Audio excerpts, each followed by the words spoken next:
Hello, everyone. Miss Debbie here to bring you some Halloween type stories because it's the season.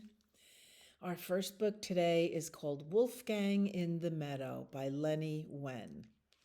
I just love the pictures and the colors in this book.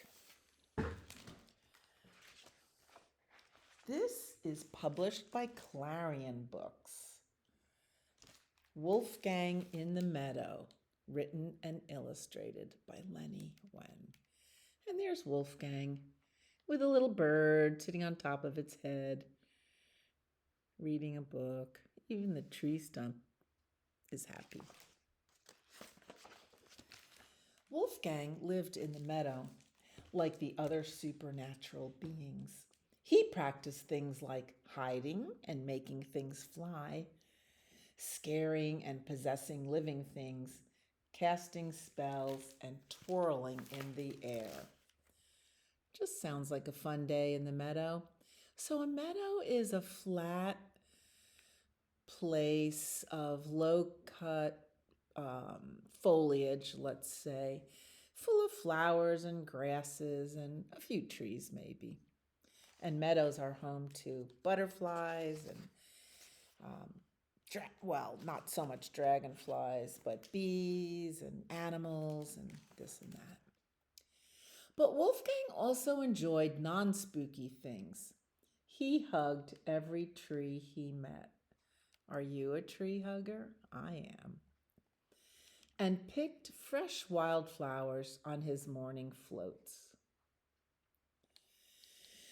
On sunny afternoons, he watched the clouds and he stargazed on dark evenings.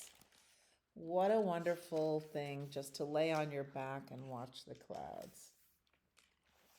Most of all, Wolfgang dreamed of becoming a great spirit, just like his hero. The mighty Hubert had haunted the dark castle for 999 and a half years. At the end of the year, he would retire and pick a successor. So there's the mighty Hubert in front of his dark castle. And here's the flyer. Mighty Hubert wants you. Enlist now. Wolfgang had been working hard his whole afterlife to be like his hero. As the 1000th year loomed closer, Wolfgang put all his spirit into his goal. He didn't have time for non-spooky things. So he's practicing for the competition. When the big day came, Wolfgang's tummy felt tickly with nerves, but he was prepared. And here are all the other contestants for the honor. Wolfgang twirled and whirled the fastest. He shouted the loudest and scariest boo. He possessed the most ancient and magnificent creature. And finally, he glowed with the most dazzling and blazing light. Hubert then announced his successor. I choose Wolfgang from the meadow. And here he is putting the crown on his head.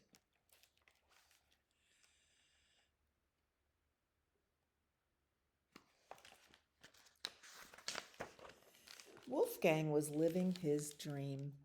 He spent day and night haunting the dark castle, doing all the supernatural things that the mightiest spookish beings had done for generations. And here he is with the moon in the background of the castle, sending out his blazing light. Stirring, I don't know what, in his cauldron, possessing other creatures, and floating by to scare some kids. He He soon became the greatest ghost anyone had ever witnessed.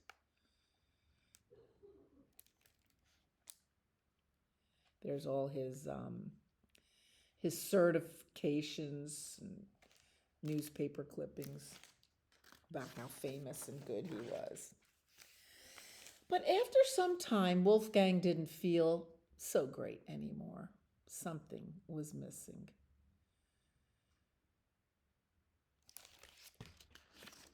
He often cast the wrong spell. He could only possess unimpressive objects and got tangled when he twirled. Even his boo came out as a squeak. Boo! The worst happened at the Boo and Beast bash. When everyone looked to Wolfgang to dazzle the room, he could only flicker.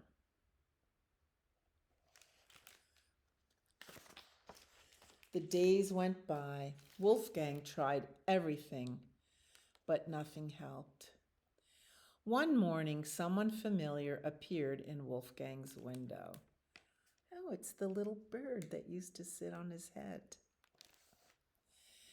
Wolfgang tried to get a closer look, but he couldn't stay afloat. Wolfgang fell and fell and fell.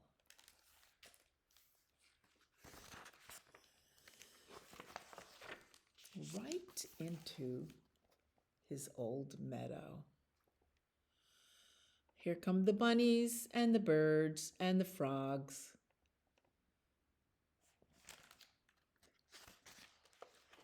Wolfgang felt warm and cozy feelings stir inside of him. He spent some time in the meadow and found not only what he had missed, he missed hugging the trees, he missed picking flowers, staring at the clouds, and staring at the stars. He found not only what he had missed, but also what he had lost. Ooh, he seems to be floating again and blazing. Wolfgang floated again, surrounded by the things he loved. He still wanted to haunt the dark castle, but when he decided to return from the meadow, look at him having a picnic with his friends. He didn't leave the meadow behind. He brought the meadow to the dark castle. I love the pictures in this book.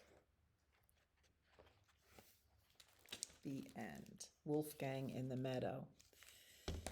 So come and check out. That's a new book for us. Ew, something was there. Sorry, I got thirsty. Our second book is The Ghost Who Was Afraid of Everything by Nadia Ahmed. Look at the little guy in the attic. Published by Beaming Books in Minneapolis.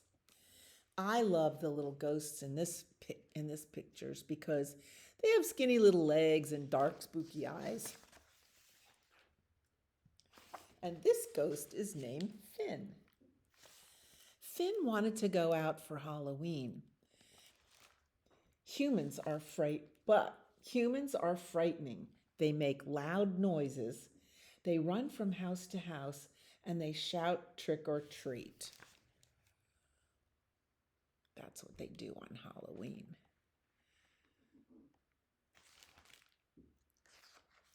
Finn is scared of a lot of things.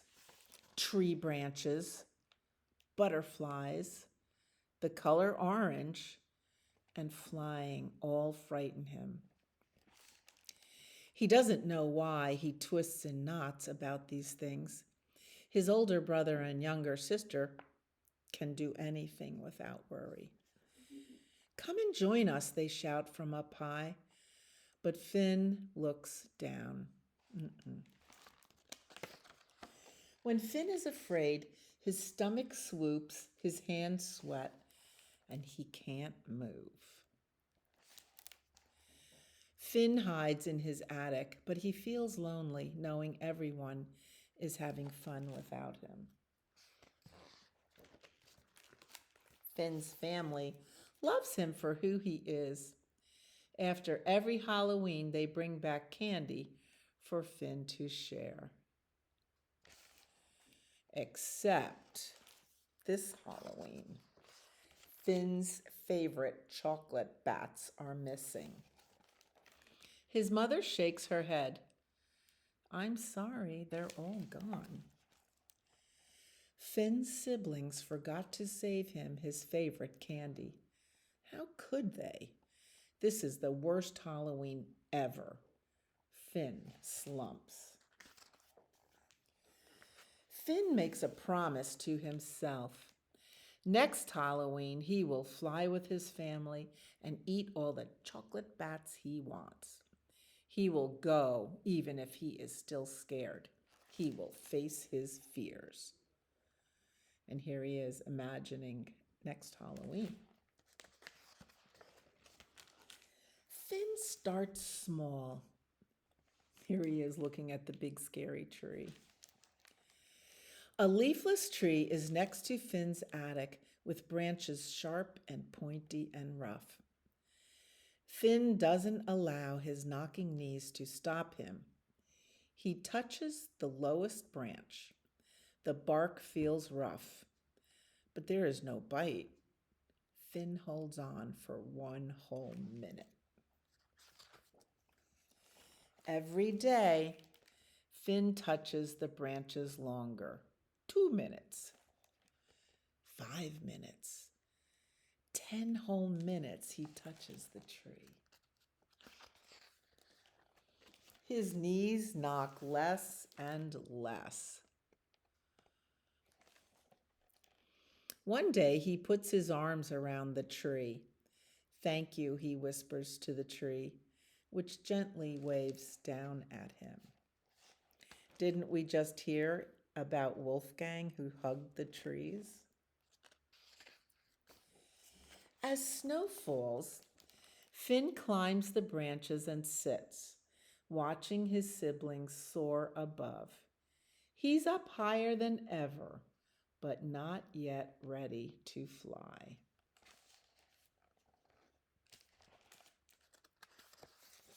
Warm breezes come, and so do the butterflies. Finn takes deep breaths and lets one flutter close to him until it lands on his head. When the sun blazes, Finn sits quietly next to a bowl of oranges. He doesn't hide in the attic as much as he used to.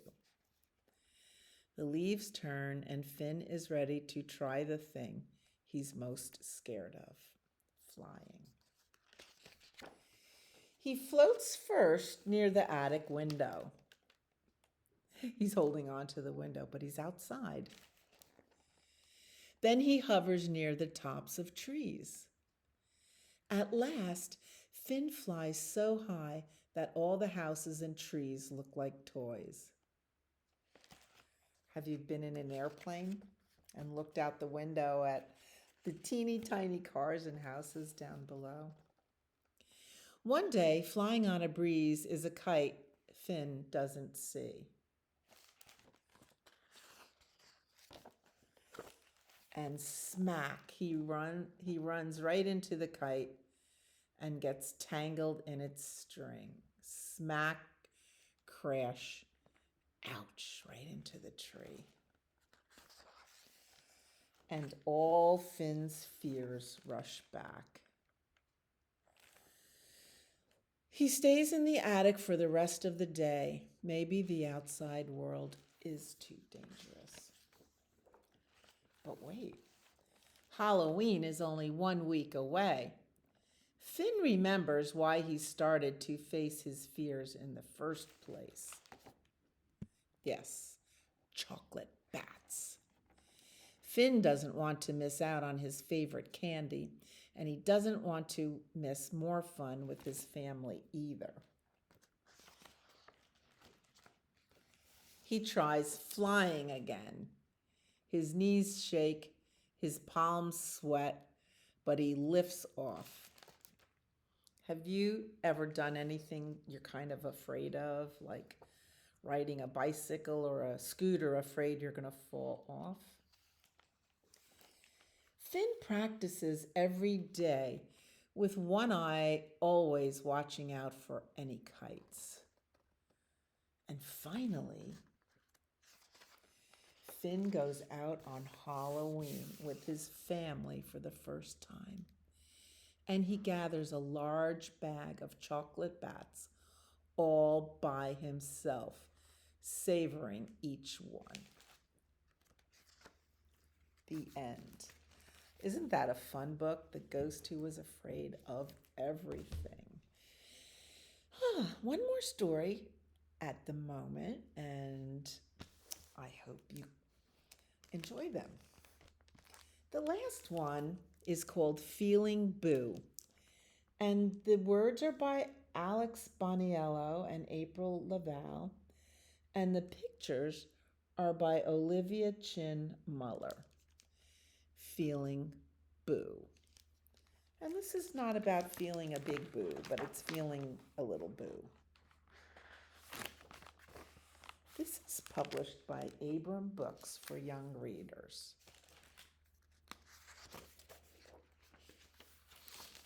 Pictures in this are worth just looking at. Greetings, young spirits. Come in and make yourselves at home, if you dare. Why do haunted houses always look so Victorian and old? You see, this home is haunted. Inside dwell its permanent residents, Ollie and Ellie. They've lived here their whole lives and afterlives. Though, if I may be transparent, they're a bit hard to spot sometimes. Ollie and Ellie have been the best of friends for hundreds of years. They love to take long midnight floats and redecorate the house. They even play in a band together. Ollie is quite a gifted trombone player. But one evening on a perfect autumn night when the sky was as black as a raven's wing, Ellie felt possessed to play her favorite game, flicking the lights on and off. Her voice bounced through the cold, empty halls, but there was no response. It's time to do the thing, Ollie. It's time to do the thing, Ollie. Ollie? When she got to Ollie's bedroom, he was still laid to rest. What are you still doing in bed? Ellie asked. It's already midnight. Oh, Ollie said. I hadn't even noticed. I guess I'm just feeling a bit boo today. Oh no, Ellie cried. You mustn't be sad. It's a beautiful night. We've got haunting to do. I don't know, Ollie said as he flopped back onto his bed. I'll cheer you up, Ellie said.